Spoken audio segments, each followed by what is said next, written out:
What is going on YouTube? Lex Express checking in with the review for Survivor Series 2014. We all know what the big main event is, or was, should I say.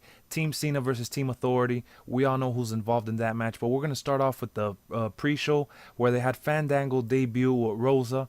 Really like the new gimmick because he changed his style. He used to look like a fruitcake, with all his different colors and stuff like that. Wasn't really digging that, stupid gimmick he used to have. He became a joke. We all know what happened with him. Now he looks like he's going to be a lot more serious. He went back to his nice leg drop from the turnbuckle, so that's real cool. Jack Swagger had a match against Antonio Cesaro. Waste of time. We all know Cesaro has been on bad terms with the Authority, the real Authority, backstage because of his comments with Randy Orton and Cena. So he lost his match to Jack Swagger, tapping out, of course. Then the pay-per-view started with a tag team match. It was a fatal four-way with different tag teams. We got the Matadoras. You had what's this guy? Damien Mizdow and the Miz. You had Stardust and Goldust, and the other one was the Usos.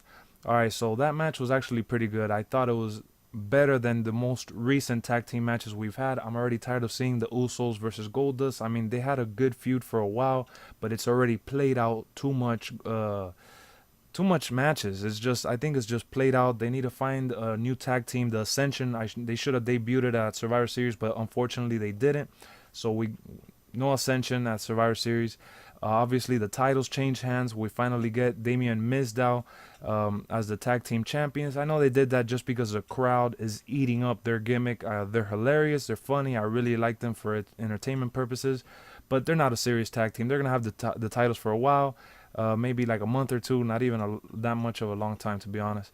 But it was an actual good match. Yeah, fucked up, whatever. So the next match, what was it? The Survivor Series Divas match, I believe. That was long and boring. I just thought it was way too long. Obviously, the Divas match later on through at the end of the night got affected because of it. That was another piece of shit match as well. I'm sorry if you care about the Divas division. Tonight was not their night. I feel like it was just a filler, waste of time. The Adam Rose Bunny storyline is a filler, waste of time, so we're not even going to talk about that. The next match I want to talk about is Bray Wyatt versus Dean Ambrose. That was a real good match up until Bray Wyatt definitely had the win. He chose not to because he wanted to turn Dean Ambrose, and Dean Ambrose ended up promoting TLC by kicking his ass with the chair, with the table, and then standing on the ladder. That was just because the WWE Network was free this month, so he wanted to promote the next pay-per-view. I get it. But overall, they had a decent match. The only thing that bothered me is that Bray Wyatt was finally going to get his official win, and instead it was a disqualification. So that was garbage as far as results go. But the match overall was good. The next match, what was it? Adam Rose, we're going to forget about that, whatever. So let's just skip to the main event, which is what I really want to talk about in the review. Wow, that Survivor Series match was unpredictable in my opinion. I did not go to none of those spoiler sites. I hate going to those spoiler sites because it ruins the fun of the pay-per-view. And it was just a back and forth battle. Mark Henry, the way he got eliminated in the beginning was so funny. Unexpected. I didn't think he was going to get eliminated like that. Ryback was the first guy to get eliminated for Team Cena. It was just so stupid the way he got eliminated. No hype. And he was like the X Factor going into the match. The unsung hero of this match for sure is Dolph Ziggler. If you weren't a Dolph Ziggler believer before, you definitely have to be now because he showed that he belongs in the main event. And Team Authority put up a great fight. Triple H, phenomenal. He did not want to go down without a fight. It was a lot of back and forth. He had to put his hand on the match towards the end because they were going to lose it. And ultimately, someone had to come out and save the day. I thought it would be Randy Orton because it was in St. Louis. But it was the most unpredictable shit. If you don't go to spoiler sites, it was Sting making his WWE debut, his in-ring debut. He faced off against Triple H. They did a huge stare down, and it was just phenomenal the way it turned out. He ended up kicking his ass.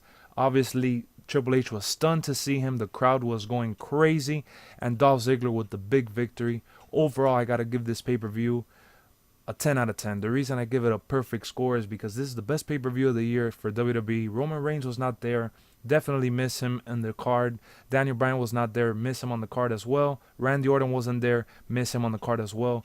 But the matches that they did have were very dynamic, very entertaining, and the storyline going into each match, even the Adam Rose, the stupid match with Adam Rose, the Divas matches, every storyline was pretty decent, pretty good. So I just want to give this pay-per-view an overall score of a 10 out of 10 because I feel like the storylines, got better and if not evolved. Now Sting and WWE, that's just crazy. Comment down below. I know I'm going straight off of hype. If I was a critic and I was really reviewing this pay-per-view, critiquing every aspect of it, maybe it'll be like an 8.5 or a 9 out of 10.